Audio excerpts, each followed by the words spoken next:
ilaala du'a ka'uun ilma waaqayyoo maatii waaqayyoo warra amaniif warra qulqullaa'eef warra danda'aniif warra har'a gaarummaa fi qajeelummaa deddeebi'aniif qofa miti warra cubbamaaf mata duree guddaadha laphee namootaaf jabina laachuu kan danda'udha kanaaf duuka bu'ootaaf hin sodaatinaa isaan gidduu dhaabbate nagaan isiniif haa ta'u isaaniin jedhee dubbate barsiisaan keenya ka'eera abbaan keenya ka'eera sooraan keenya ka'eera kan walitti nu qabe suni ka'eera jedhanii gammachuu guddaadhaan guutaman fayyina argachuudhaaf kitaaboleen qulqullaa'oo barbaachisaadha maatii waaqayyoo akkamitti fayyu akkamitti du'a miliqu akkamitti du'a booda Kiristoos wajjin jiraachuu dandeenya yoo jenne kitaabolee qulqullaa'oo beekanii amananii fayyuudhaan maatii waaqayyoo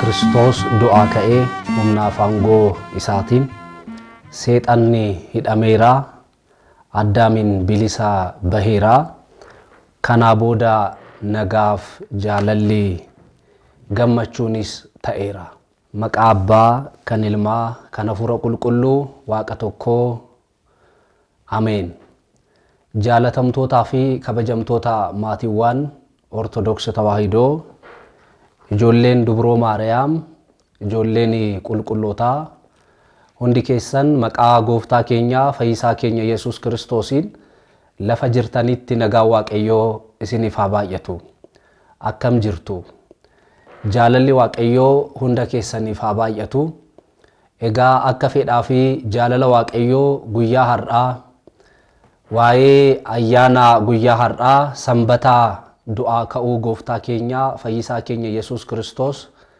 torbeewwan kabajaman keessaa torban har'aa yookiin immoo sanbata har'aa kana wangeelli waa'ee maalii akka dubbatuu fi gooftaan keenya fayyisaan keenya Yesuus Kiristoos duuka bu'ootaaf maal akka barsiise akkasumas immoo nutis barnoota kanarraa immoo maal akka waliin barannu waliin ilaallaa hundumti keessaniyyuu turtii gaarii nuuf haa ta'u waaqayyoon yeroo hundumayyuu barsiisaadha akka nu barsiisu waaqayyoon yeroo hundumayyuu gorsaadha akka nu gorsu waaqayyoon yeroo hundumayyuu waan gaariitiif namatti kan dubbatu nama qajeelchuudhaaf nama fayyisuudhaaf nama karaa qajeelaatti deebisuudhaaf waan gaariitiifis immoo kan dheekkamudha akka nu barsiisu akka nu gorsu fedhaa fi jaalala isaa nuuf haa ta'u Afurri qulqulluun sagalee isaa kan dubbadhu anarrattis isinis immoo lafa jirtan teessanii dubbii sagalee waaqayyoo kana kan dhageessanirra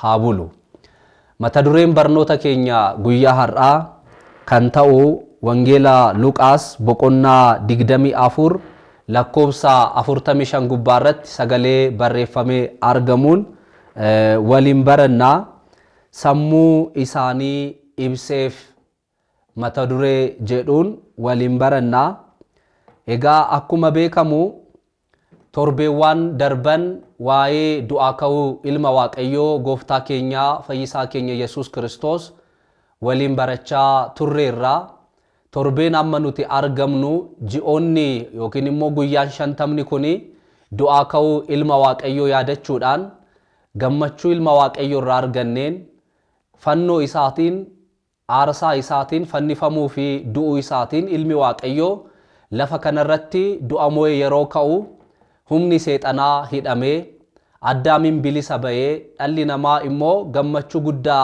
akka argate Kiristoosiin ilmi waaqayyoo namoota hundumayyuu gara jireenya bara baraatti akka ceesise torbee itti yaadannuudha garbummaan keenya hafeeraa birmaduu baaneerraa ilmi waaqayyoo du'a isaatiin du'a nu oolcheeraa inni gara boolla awwaalaatti bu'ee gara jireenya bara baraatti nu ceesiseera jennee torbee du'aa ka'uu ilma waaqayyootti yaadannuudha akkuma beekamu torbee kana immoo manni kiristaanaa keenya manni kiristaanaa ortodoksii tawaahidoo Itoophiyaa taatee kitaaba qulqulluu wangeela Luqaas boqonnaa 24 lakkoofsa 33 haga lakkoofsa 45tti taasifame yookiin immoo barreeffame torbee itti yaadannuudha torbeen kun waa'ee ragaa ba'uu duuka bu'ootaa waa'ee amantaa duuka bu'ootaa akkasuma immoo yaadolee yookiin immoo dubbiiwwan raajota kitaaba qulqulluu keessatti barreeffaman ilma waaqayyoo Kiristoos Yesuusiif akka dubbatamee fi inni kitaabotaan barreeffame sun immoo karaa Kiristoos Yesuusiin raawwatamuu isaa torbeetti yaadannu. Ilmi waaqayyoo Kiristoos Yesuusis immoo duuka bu'ootaaf yookiin immoo tajaajiltoota isaaf bartoota isaatiif jechuudha. Kitaabolee qulqullaa'oo akka hubataniif laphee isaanii ija isaanii akka banee fi akka saaqee torbee itti yaadatamuudha jechuudha. Kanaafuu har'a lakkoofsa 33 wangeela Luqaas boqonnaa 24 gubbaarratti jalqabnee waliin turtii taasifnaa jechuudha. Kitaabichi yeroo jalqabu maal jedhaa?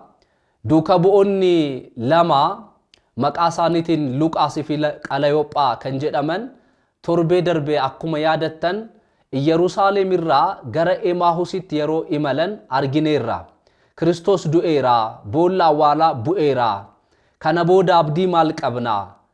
Inni yeroon wajjiniin ture barsiisaa keenyadha, walitti qabaa keenyadha, sooraa keenyadha, abbaa keenyadha, da'oo keenyadha, mana keenyadha jedhanii amananii garuu guyyaa jimaataa warri Ayihudootaa Yesuus Kiristoos irratti waan san erga raawwatanii erga garafamee erga fannifamee erga boolla awwaalaas bu'ee booda Yerusaalem keessatti oduun tokko odeeffamaa ture.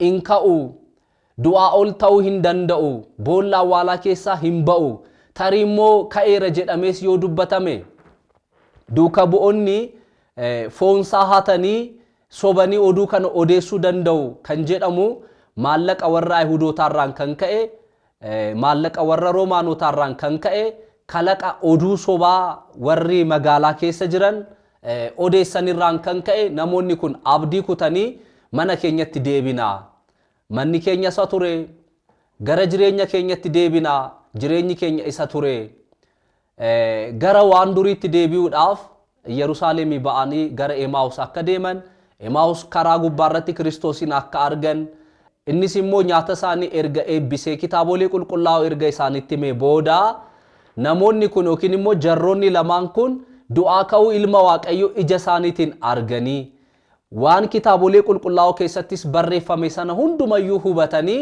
gara Yerusaalemitti deebi'anii sagalee jedhu kitaabichi galmeessee argine jechuudha.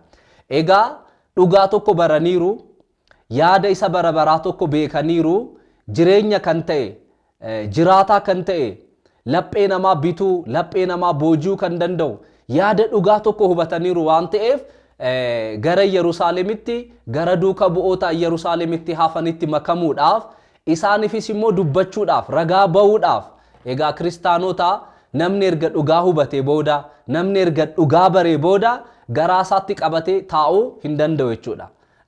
Nama hin dandeessisu du'aa ka'uun ilma waaqayyoo baramee oolmaan ilmi waaqayyoo beekamee laphee namaa keessattis immoo kitaaboleen qulqullaa'oo namaaf ifanii ragaa ba'uurraa callisuurraa hafuun yookiin immoo dhiisuun hin danda'amu. Duuka bu'ootarraa kan argine jechuudha. Gara Yerusaalemitti deebi'anii dhugaan tarkaanfii akka tarkaanfannu nu godha. Wanti barree yookiin immoo wanti beekne dhugaa akka baanuuf akka dubbannuuf nu kakaasa jechuudha. Duuka bu'oonnis kana yeroo godhan argineerra jechuudha. Kanaaf gara Yerusaalemitti deebi'anii akkas jedhanii dhugumatti Yesuus Kiristoos du'a mo'ee ka'eera jedhan. Kuni lallaba bara hundumaati. Mata duree hin qoorre, mata duree bara baraaf jiraatu, lallaba duuka bu'ootaa, dadhabbinaa fi aarsaa abboota keenyaa weera gamtootaa.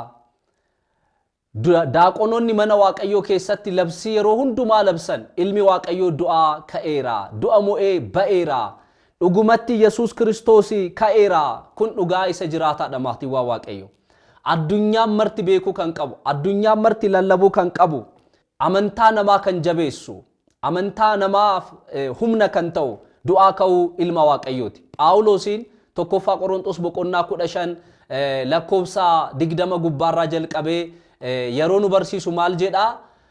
Kiristoosin otoo du'aa ka'uu baate, Kiristoosin otoo du'a mo'ee ka'uu baate lallabni keenya soba ta'aa ture, barnoonni keenya soba ta'aa ture, yoona iddoo awwaalaa agarsiisna turre.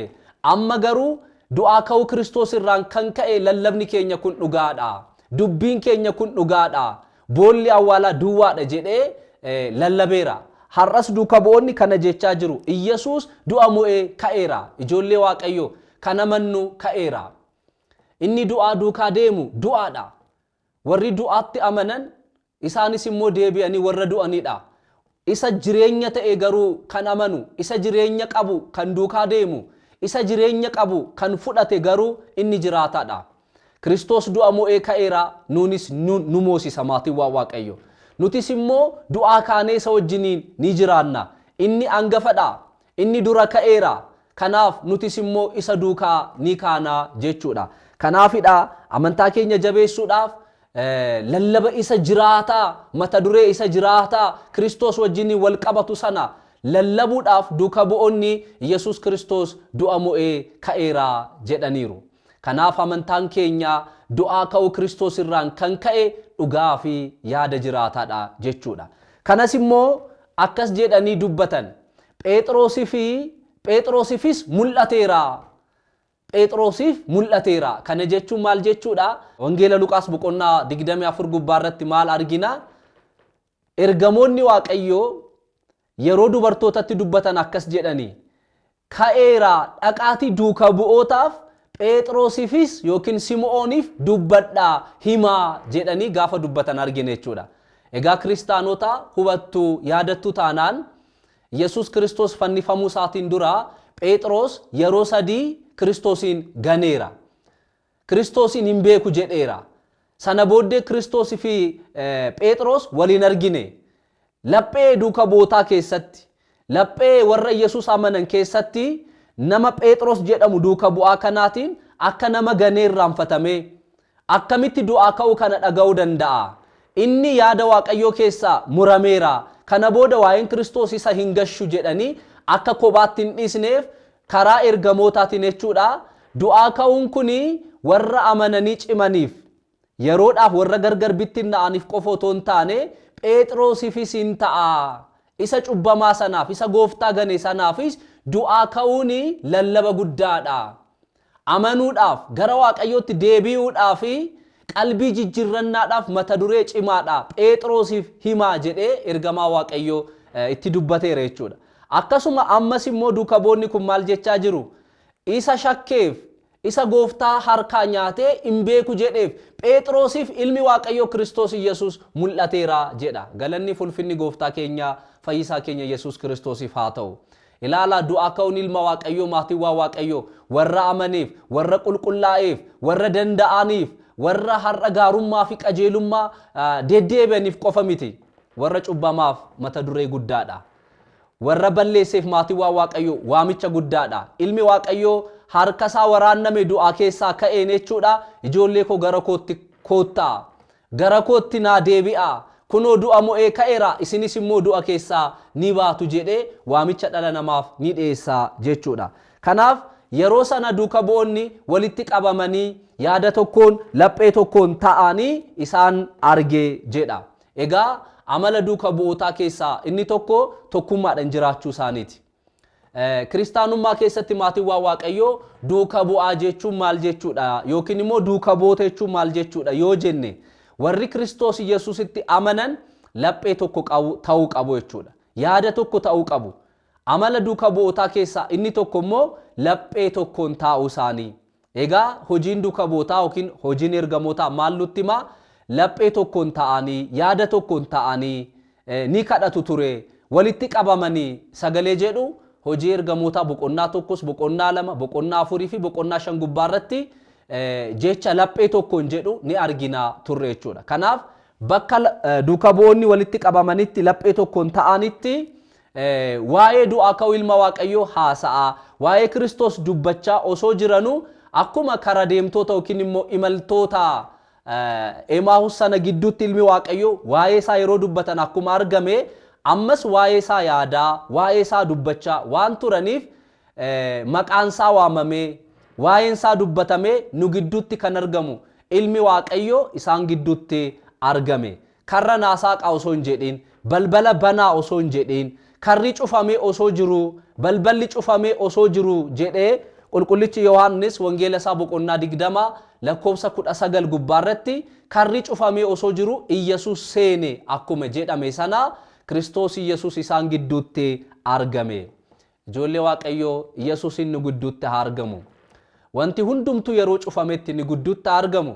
Yeroo rakkanne, yeroo beelofne, yeroo dheebonne, yeroo boo'ichaa, yeroo gaddaa ilmi Waaqayyoo Kiristoos Yesuus hunda keenya gidduutti nuuf argamu.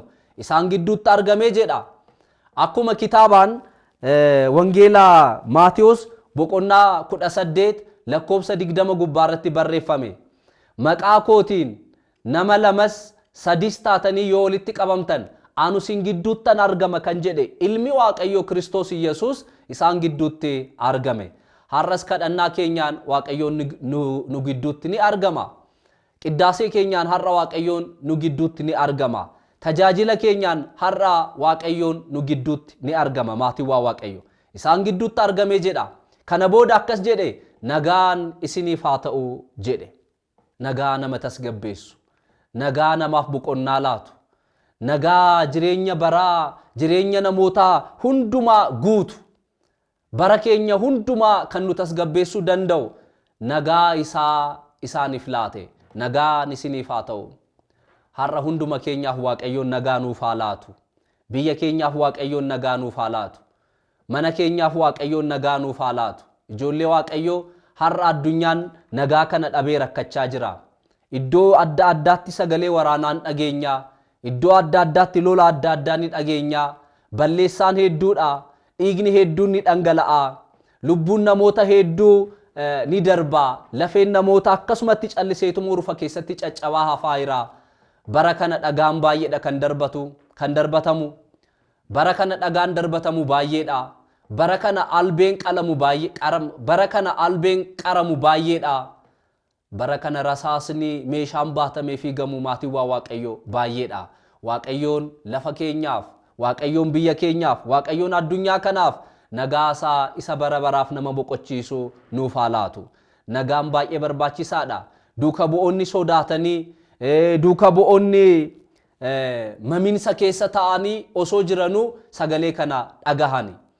Alaa karri saaqamee balballi nurratti cabamee hin qabamnaa, hin reebamnaa, hin fannifamnaa, nu ajjeesu jedhanii sodaa keessa turanii. Kiristoos Yesuus garuu sodaa isaanii kana balleessuudhaaf, haquudhaaf isaan gidduutti argamee nagaan isiniif haa ta'u jedhee nagaasaa isaaniif laate. Har'as namoonni shakkii akkasii keessa jiran nagaan Waaqayyoo isaaniif haa ta'u. Warri mimmaan keessa jiran nagaan akkasii isaaniif haa ta'u. Warri gadda keessa jiran nagaan akkasii isaaniif haa ta'u. Warri sodaa fi dadhabbiin akkanaa keessa jiraniif nagaan Waaqayyoo isaaniif haa baay'atu. Nagaan isiniif haa ta'u ittiin jedhe. Kana booda akkuma wangeelaa Yohaannis boqonnaa 14 lakkoofsa 27 gubbaarratti barreeffame nagaa koo isiniifan kennaa. Nagaan anu isinii kennu immoo nagaa addunyaan kun isinii kennu wajjiniin tokko miti. Lapheen keessan hin raafaminii maaf sodaattu jedhee Kiristoos Yesuus hin sodaatina akkuma jedhe sodaa isaanii laphee isaanii keessaa baase jechuudha. Kiristoos laphee namaa keessaa sodaa baasuu kan danda'udha. Laphee namootaaf jabina laachuu kan danda'udha. Kanaaf duuka bu'ootaaf hin sodaatina isaan gidduu dhaabbate nagaan isiniif haa ta'u isaaniin jedhee dubbate.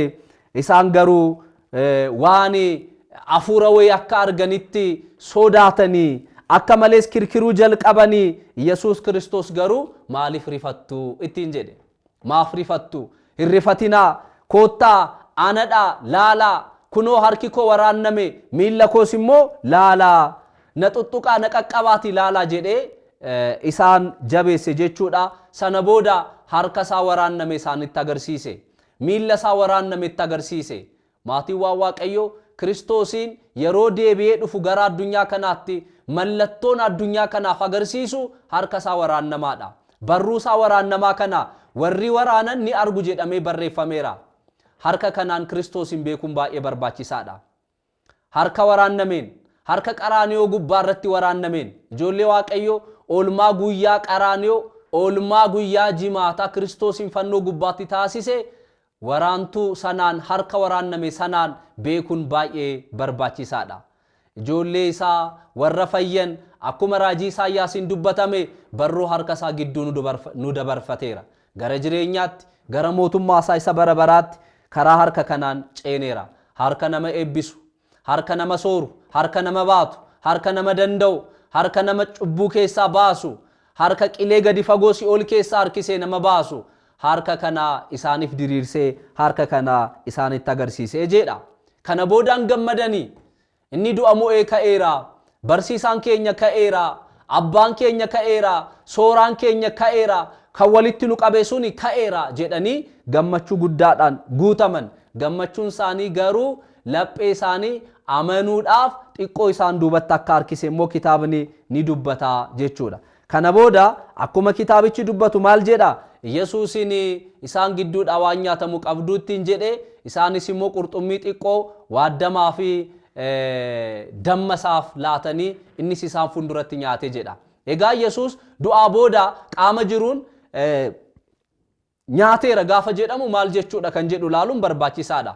Ammaa booda nyaadhu wangeela Maatiyos boqonnaa 26 lakkoofsa 27 jalqabne yeroo ilaallu ammaa booda nyaadhu yookiin immoo qaama du'aa ka'eef nyaanni waan malu miti. Garuu inni hafuura wayii akka hin taaneef yookiin immoo waan raajii hojjetu wayii akka hin taaneef dhugumatti foon inni durboo maaramiirraa fudhate, foon inni gara boolla awwaalaatti bu'ee sun ka'uu isaa agarsiisuudhaaf, dadhabbina namootaa gargaaruudhaaf, sammuu namootaa gargaaruudhaaf jedhee ilmi Waaqayyoo fuula isaanitti akka nama nyaatu taa'ee yookiin immoo akka nama nyaatu fakkaatee itti mul'ateera malee akka abiddi dhadhaa wayii abiddarra bu'ee baqu sana Kiristoos wanti nyaate sun garaasaa seenee kan taa'e yookiin immoo akka kana dura foon namaa uffatee waan namni godhu yookiin immoo amala namaa hundumaa, keenya namaa hundumaa akka baate san otoo hin taane raajiidhaan fuula isaanitti akka nyaate akka fakkaate abboonni keenya nu barsiisu jechuudha. Kana booda Yesuus Kiristoos gooftaan keenya akkas jedhe, wantoonni kitaabolee qulqullaa'ootiin raajootaan Museedhaan abboota keenya warra darbaniin raajotaan kan dubbatame maal akka ta'e ni beektu, inni immoo raawwatamuu qabaa isaaniin jedhe. Raawwatamuu qabaa. Dhuguma ilmi Waaqayyoo gara addunyaa kanaatti kan dhufe maatiiwwan Waaqayyoo kitaabolee raajotaatiin kan barreeffame hundumaa raawwachuudhaaf. Inni kitaabolee qulqullaa'ootiin waa'ee fayyisaa addunyaa kanaa, waa'ee Masiihichaa, waa'ee cubbuu namootaa haquu kan danda'u, qorichi inni dhugaa eenyu akka ta'e kan dubbatame sun hundumtuu karaa Yesuus Kiristoosiin raawwatameera. Inni raawwii raajotaati. Inni dhuma raajotaati. Isarratti karaa isaatiin raawwatameera. Inni darbe hundumtuu inni sun gaaddidduudha. Qaamni inni dhugaan garuu gooftaa keenya Yesuus Kiristoosidha. Seenaa abboota keenya keessatti kan taasifame waa'ee isaati. Raajotaan kan dubbatame waa'ee isaati. Eegamaa kan tures immoo isadha. Kuni raawwatamuudhaaf isaaf mala. Kunis immoo karaa kootiin, karaa Yesuusitiin, karaa gooftaa kan jedhame anaan Kiristoosiin raawwatameera ittiin jedhe. Kana booda akkuma dubbatu kitaabni maal jedha? Kitaabolee qulqullaa'oo akka hubataniif sammuu isaanii baneef jedha. Kitaabolee qulqullaa'oo akka hubataniif sammuu isaanii baneef. Egaa maatiiwwan Waaqayyoo duuka bu'oonni handaara addunyaa hundumaa deemanii akka barsiisaniif mata duree Kiristoos ittiin ibsuu danda'an yaada isa bara baraa lallabuudhaaf kitaaboleen qulqullaa'oo laphee isaanii keessatti banamuu qaba. Hubannoon isaaniif laatamuu qaba. Kiristoos Yesuus kitaabolee qulqullaa'oo akka hubataniif laphee isaanii ni bane, ija isaanii ni bane, sammuu isaanii ni bane yaada jedhu as keessatti ni argina jechuudha. Isaan dhugumatti ragaa baatotadha. Tokkoffaa Yohaannis boqonnaa tokko lakkoofsa 8 gubbaarratti boqonnaa tokkoffaa Yohaannis boqonnaa tokko lakkoofsa 1 gubbaarratti akkas jedha. Nuti waan argine waan dhageenye ragaa baanaa jedhani duuka bu'oon. Waan argine waan dhageenye. Wanti argan, wanti dhaga'an maaltu irratti dabalamuu qabaa? Hafuurri Waaqayyoo dabalamuu qabaa. Yesuus Kiristoos sammuu isaanii ibsuun irratti dabalamuu qaba. Beekumsi foonii qofa maatiiwwan Waaqayyoo bu'aan qabu. Waa'ee kitaabolee qulqullaa'oo, waa'ee Waaqayyoo dirqama ofii isaa Waaqayyoo nuuf ibsuu qaba. An baranne irratti, an dhageenye irratti, an ilaalle irratti hafuurri qulqulluun itti dabalamuu qaba. Kan hafuurri qulqulluun namaaf hin ibsine, kan hafuurri qulqulluun naman gargaarre beekumsa foonii qofa ta'a jechuudha.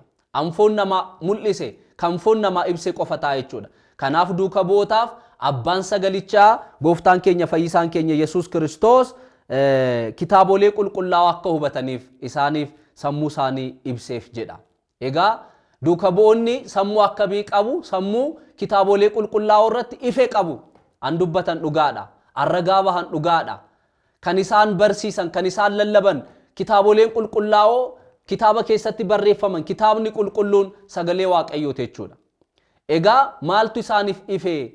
Maal akka hubataniif isaaniif gooftaan keenya isaan gargaare gaafa jennu kitaabolee qulqullaa'oo akka hubataniif jechuudha. Kanaaf har'as nutis kitaabolee qulqullaa'oo hubachuudhaaf kitaabolee qulqullaa'oo beekuun nurraa barbaachisa. Kitaaboleen qulqullaa'oo maali? Kitaabni qulqulluun maali? Kana beekuun immoo barbaachisaadha. Inni nuuf ifu sun, inni sammuun keenya akka hubannuuf nuuf banamu sun maalidha? Waa'ee ilma Waaqayyoo kan dubbatu tokkummaa fi sadummaa Sillaasee kan agarsiisu. Qaamota sadan keessaa tokko ilmi Waaqayyoo akkatti foon uffate kan ibsu. Icciitiiwwan mana kiristaanaa amantaan keenya irratti hundeeffaman kan ibsu. Kitaabni qulqulluun maalidha? Kitaabni qulqulluun waa'ee maalii nutti hima?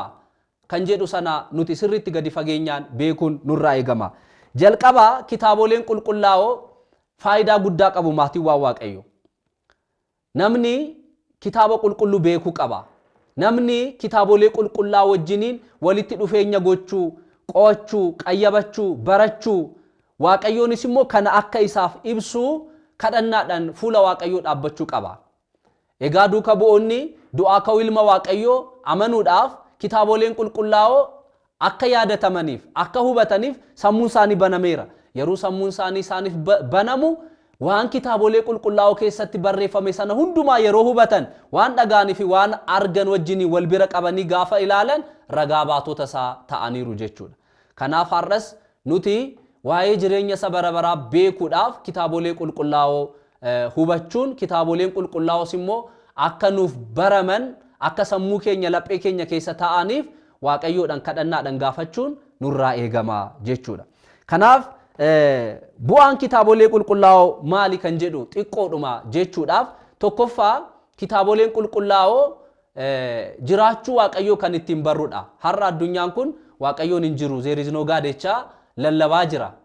Waa'ee Waaqayyoon uumama addunyaa kanaa uumeera kan jedhamu kana hin amanan. Waa'ee riivooluushinii mana barnootaa keessatti yeroo barannu ni argina jechuudha.